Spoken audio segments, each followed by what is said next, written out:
guys? We are the Urban Platform. Are you gonna just say urban? Yeah, we go. Well, yeah, we are the Urban Platform, and we are a platform that pretty much will talk about Black information, dating while you are young, and just all things just being Black. So anything that you can do. Dot on the I's and cross on the T's. You know? That's good. We'll introduce ourselves. We're gonna start this way. Who we got over here? Okay, so you guys, my name is Nakia. You can follow me on Instagram at Kia. That's KIA, KIA. Okay. And my name is Marquisia, but everybody calls me Key, but you know, whatever rocks your boat. And my Instagram is at Marquisia Yvette. Let me spell it for you because your girl is unique. It is MarKeisiaYvette. Hit me. Cool. And I'm Keith Crawford. You can find me on all platforms at the Keith Crawford. That's a lie. I'm Twitter. I'm at Keith T. Crawford. But still, just type Keith Crawford and you'll see I have a platform. That's just my bad. It's okay. Yeah, okay. Speaking of Black, let's go ahead and touch these bases about some topics going on in our community. Yes, we are dealing with a lot right now. We've always dealt with a lot as the Black community. But right now is especially a sensitive time, like with everything that's going on. And I do have a question for y'all.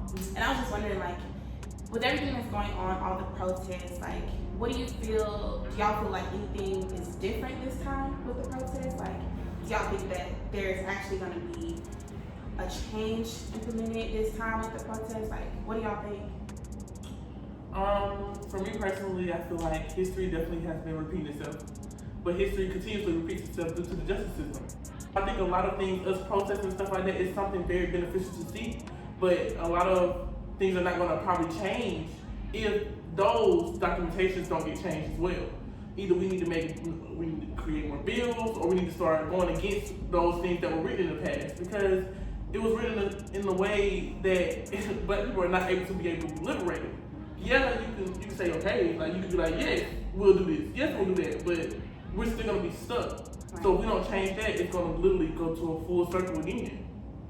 That's true. I do, and I'm gonna let you speak real quick. She just said something. Well, because I do think that, you know, laws and stuff hinder Black people, but at the same time, I think the thing with the justice system is that the system doesn't work the same for people of color that it does for white people. So while, like, during the protest, a Black reporter was arrested while reporting, it's just kind of like, is that not freedom of speech or freedom of press, or you know what I'm saying, whatever it might be? It's just, why is he being locked up right now? You know what I'm saying?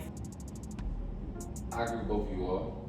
I do feel like this time is imperative for just the African American community, because of the fact that we have been, for 400 plus years, have been fighting for the same equality, for us just having different color skin, which is just melanin, which is expensive, let's be honest. Melanin costs more than gold. So, you know, that right there already shows why we are looked at as a threat to the white community. And on top of that, we are also a threat to the white community because we were the people who built the country.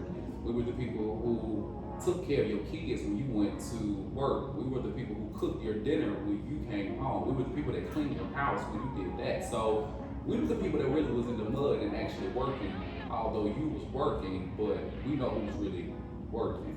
So, you know, at this time, I just think that everyone needs to just do their part. You know, whether that is on the front line protesting, whether it is at the House signing petition, whether it is at the House trying to talk to your city councils, just do something that can help all of us kind of grow. Because I've noticed that, you know, on Instagram and Twitter, we've seen that our people have been kind of divided themselves, which I don't necessarily agree with. I was just about to ask you guys a question regarding that. I was about to say, with this whole thing being delegated throughout the entirety of what we're going through, do you feel as if at this point in time it's a time to nitpick at how people are trying to represent our culture and try, not necessarily represent, but try to fight for our more rights of the black community? Do you think, like, because there's a lot of people who are going back and forth, like, oh yeah, we do the black on Tuesday, then somebody say that ain't enough, or us doing the Black Lives Matter on the street, oh my God, y'all so easily impressed. Do you feel as if that's a particular way of nitpicking? Do you feel like that is it the time? My question is it the time to be able to nitpick at certain things or movements that people are going towards? Or do you feel like those people who are nitpicking are right? No. So the people who are nitpicking, I do not think that that's right. Just because, like you just said, now is not the time. Now is not the time to attack each other based off what we believe, based off of what we know and what we don't know when it comes to being black. What, you know what I'm saying? Like, you know, so I just think that people it's okay to have an opinion, whether you feel like, for example, like you said, the Blackout Tuesday, like, if you feel like that works, or if you feel like that doesn't work, then okay, that's your opinion, that's how you feel, but I don't think it is like a good idea to express to everybody, this doesn't work, this isn't gonna do anything for this, because that's how that person is showing that, you feel me? Like, that's how that person is showing that they're standing with everybody. You know what I'm saying? Like, the Blackout Tuesday was to show solidarity. That's how people, they could have not done anything but that, but they did something. You know, and I heard people saying, like, people are just being followers, like, they're just following everybody, they only posting it because, but why is that the main concern? That should not be the main concern. You know, there are bigger things at play here. So I don't think that nitpicking is gonna get us anywhere. And you can't stop there. Like, how you know I just did post that and I fed the homeless right after that? Right. Because I don't post everything on social media. Right. But I could be doing whatever I'm doing in the community within myself. You know what I'm saying? I think that's very, like, that tears us down. Like, if I post something that's supposed to uplift us, even though it may not be your intention, you're already making an opinion or you're subjected to a particular topic and you don't even know anything about it. Like, I could be like, y'all, today I went and I marched with all my people and I felt so liberated. And then someone comments on my tweet saying something like, wow, that's all you doing? Please, brother. Yeah. Please, my brother. Please, my sister. That's something I'm doing. It doesn't matter if that's the only thing I'm doing or if that's something, a piece of what I'm doing. I'm doing something within my community that can uplift other people behind me. It's not just about that. It's about, girl, I'm here. Right. Are you here with me? Not, oh, that's it. Well, what are you doing? The question is, sometimes I just feel like we got to mind a business that pays us sometimes. Especially when it comes with one each other. Like, mind a business that pays you, but I understand people saying, like, well, right is right, wrong is wrong, but I feel like in these particular situations, it's literally somebody trying to uplift us, bring us together, and you're just like nitpicking at it. It's just annoying. What about you, my brother? What you got to say? Yeah, I just think that this time should really not divide, but it should unite us. Seeing what's been going on in the police and seeing what's been going on in the streets with George Floyd, Breonna Taylor, Ahmaud Arbery, and the list continues to go on. Those are just the top three that we've been seeing in the past few weeks. But this time it should be able to unite us and to be able to bring us closer together because they see what's going on out in the media, see what's going on out in the streets, and it shouldn't divide us. And that's unfortunately what some people are doing. You know, I think that it's really on your mindset and like what you really feed, because what you feed is what grows. So if you feed negativity, it's gonna grow. So if you look over the negativity and you see that people are nitpicking you and you pay attention to it, let them do them. Because we do have people like us who are expressing ourselves on a platform, and other people who are like nonprofit leaders and community leaders who are doing stuff outside of that. So it's just, like I said, do your part. Like, if you feel like that's something that you want to do, which is post Blackout Tuesday, don't spend money on this day, that's you helping the community in some way, shape, or form. Everybody is not Martin Luther King. Everybody is not Malcolm X. Everyone is not Rosa Parks. We get that. I mean, even back then, everyone wasn't them. Hence, that's why there was only a few of them. But everyone still helped them out. So just do your part. Stop putting everybody in the box. Right. There's strength in numbers. And I do have a question. So how do you feel about? Because I'm thinking, girl. I'm thinking. So how do y'all feel about supporting Black businesses? Now, when I say that, I don't want everybody to be like, oh my gosh, y'all should have been supporting Black, but like, as of now, okay, people on social media they're like these, so it's become a thing just over the past few weeks. You know what I'm saying? Where they are posting what businesses are black, like what vegan restaurants, whatever you need that's a black business. I've been seeing people post them on social media, and everybody's just like support. So how do y'all feel about that now just being like, what's the word I'm looking for? Yeah. Like why do we have to be going through this to be like to be like support black, like, you know what I'm saying? Like, why do we have to do that? So how do y'all feel? Like, I think that like it has increased over the days. I even posted on my Instagram like something that somebody who I follow created, and it was literally like a whole post of like black restaurants in Atlanta. On one hand, I definitely feel like we need to be supporting. On both hands, I feel like we need to be supporting black businesses wholeheartedly, because we do need to have that Black Wall Street to come back that we've seen in our history, because we keep continuing to support these companies that supporting Mr. Donald Trump and different people who support Mr. Donald Trump and people who are behind the white supremacy, which I don't even call them supremacy, I call them inferior, white inferiors. So, that's what we need to kind of get our money out of and let it circulate through our black-owned businesses. Like her hat, black-owned, my hat, black-owned, my shirt, black-owned. Like, we need to support that. However, like T.I. said on that thing, my makeup is however, my hair. At the same time, our black businesses need to ensure, for one, that they are needed to be in black business, and I'm talking about entrepreneurs in the black business. Like, practice ethical and good business, respond to your clients, communicate with your clients if you double book with them, just things like that. Those are like the small things that I know in our community, and it's every community, but I'm gonna speak on it because it's my community and I want our community to grow. Those are the small things that we need to kind of just improve on, just, in order for us to kind of just continue to grow with black businesses. I like keep mentioning is you have to, in order for you to say you have a business, you have to know how to run a business. And I thrive on that. Like, I'm not gonna be a customer who is like, oh, okay, well, you know what I'm saying, you told me we're gonna be here today, and I just wait, and it's 3 months later. No, I'm that person that's like, okay, well, this is unacceptable. You know what I'm saying? Like, if you want to be able to thrive, you need to take your stuff just as serious as I took my money just as serious to pay for your product. I feel like that's one thing that I just don't like, but it still does not stop me from supporting. I'm not the type of person to be like, I had a bad experience, I'm not supporting black business. No, because I want to see my brothers and sisters rise.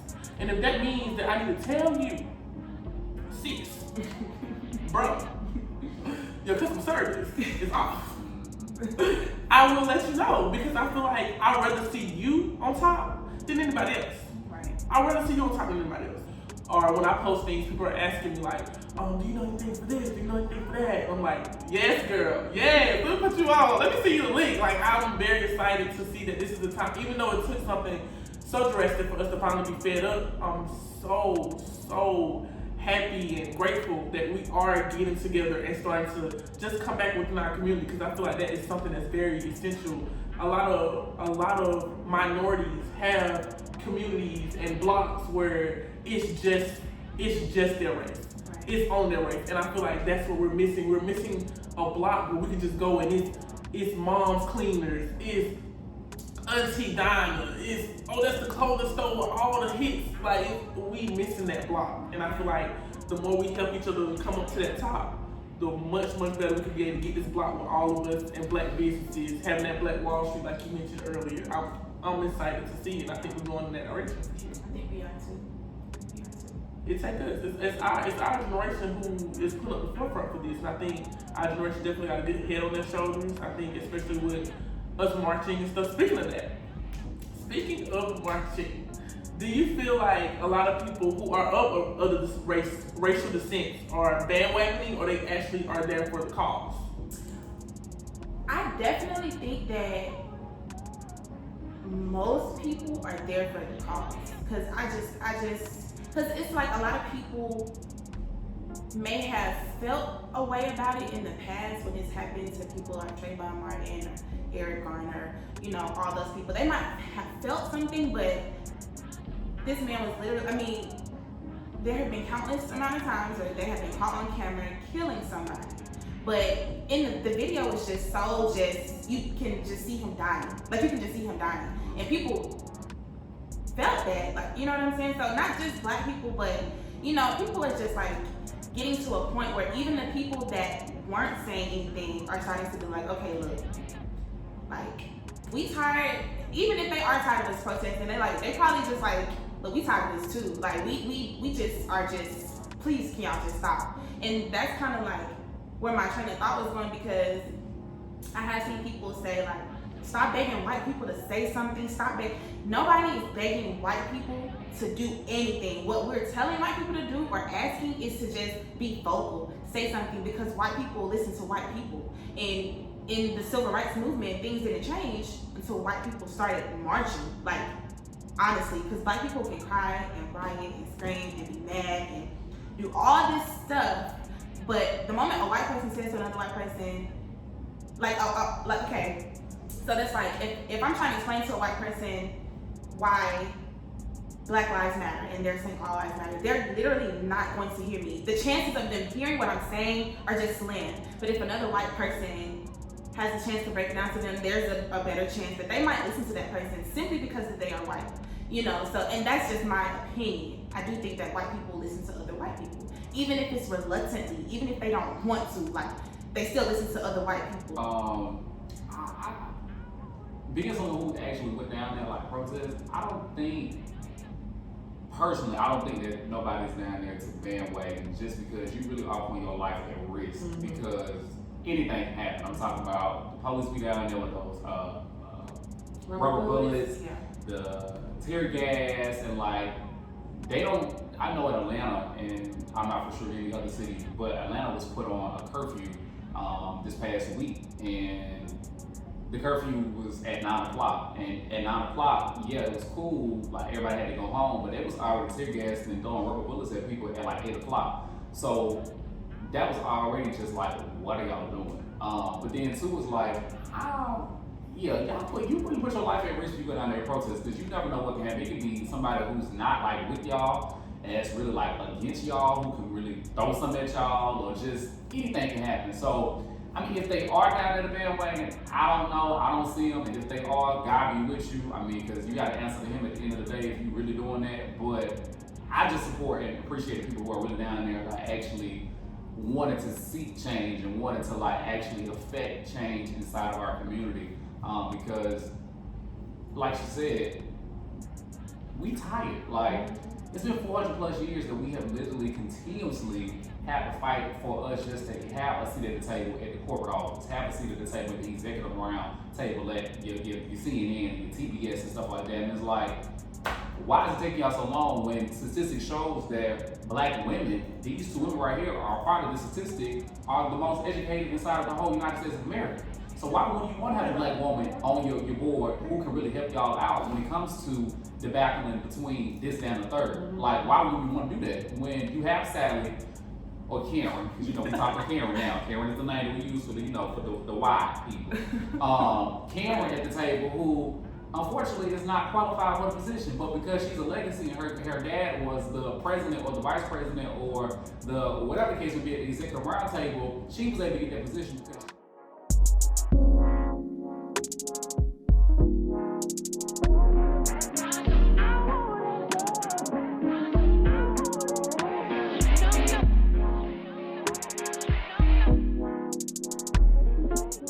sorry about that, y'all. Our video cut off. Y'all know how these cameras do. But one thing that we definitely want to talk to you all about today is voting and knowing the importance of knowing the candidates that are running for your offices, whether that's the district attorney, the sheriff, your mayor, your governor. Local is just as important as your presidential election. Ballot ready is something that Keith told me about recently. So tell us about that, Keith. Ballot ready is something I think is very essential and it's slept on for real, y'all. I'm telling you, not last year, but when we had our when we had our presidential election that currently have the president that is in office now.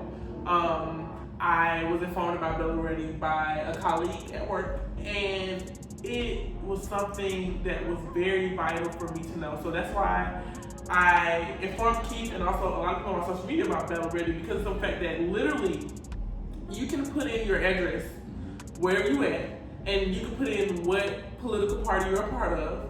And once you do that, it pulls up the ballot, like an example of how the ballot should be. And you can literally go through with each candidate and find out what type of values or what they're running for or anything like that. And it's not biased because it pulls it straight from their site. Like it has like particular links, and then it puts it in a category. So if you want to see a candidate, you're like, okay, I want to try this candidate. You see the issues.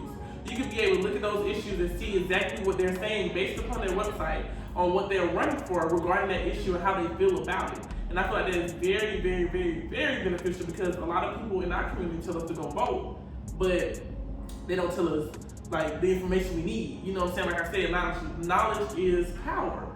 And in order to be able to get that power, you need to have that knowledge. With that being said, Bella Reddy does that for you.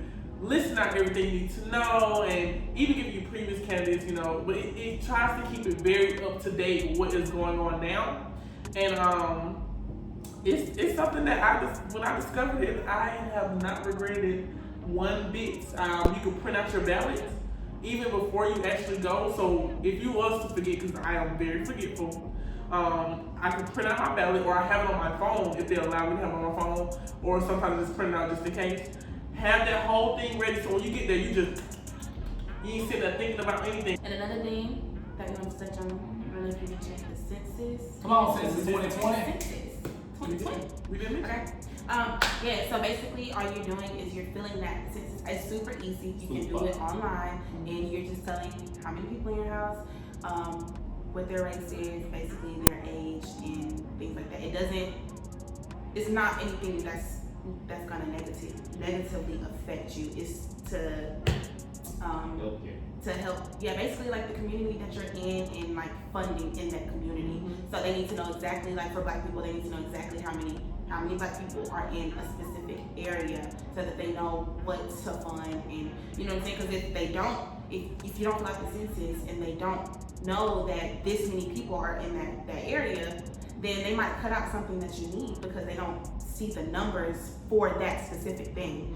So the census, the 2020 census, is very important.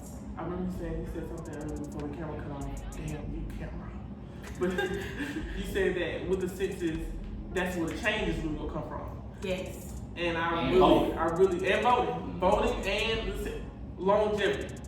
Stop skipping over this just because you don't want to know no information. I'm telling you, just because it doesn't seem important, or it doesn't seem like something you gotta do right now, like it's very important, and you need to do it, basically. Immediately. Expeditiously. Yes, Lord. Because the more information you know, the better you are as a person. Until you die is when you should stop learning. Exactly. And make sure you comment, like, subscribe on this video. You know, without y'all, we can't be around all this beautifulness that we are sitting there currently. You know, we at Key House. You see how big her house is. So, you know, without y'all, we can't really be doing what we do. We love y'all. We do. We love our people. We want to see everybody succeed. You are smart. Genuinely. You are loyal. You is You are kind. You are important. And your Black life really does It does matter. matter.